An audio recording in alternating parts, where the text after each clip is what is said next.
perusahaan yang direbut-rebutkan itu. Apa itu Pak? Ya proyek dak.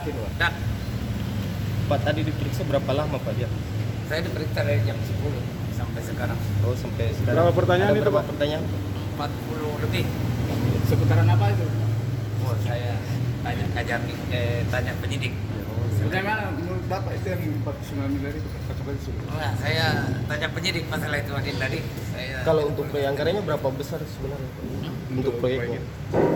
Proyek itu sebenarnya perubahan. Kalau saya tidak ada proyek tapi mungkin tanya saja penyidik. Kalau untuk anggarannya berapa itu Pak? Total anggarannya berapa banyak semua? Dak perubahan tidak ada. Dak perubahan 2017 tidak ada. Tahun berapa itu Pak? Tahun berapa? 2017. Dak perubahan. Meliputi pengerjaan apa saja itu Pak Bupati? Tidak ada. Pekerjaan apa yang mau dikerja kalau tidak ada dananya? Ada berapa orang tadi Pak Bupati yang diperiksa? Iya saya aja. Kalau ajudan saya juga ikut diperiksa Pak? Diperiksa juga. Diperiksa juga ya? Berapa orang ajudan? Banyak diperiksa. Tapi hari ini saya sama ajudan. Hari ini Bapak dengan ajudan ya? Kemarin dulu Bapak dengan sekda.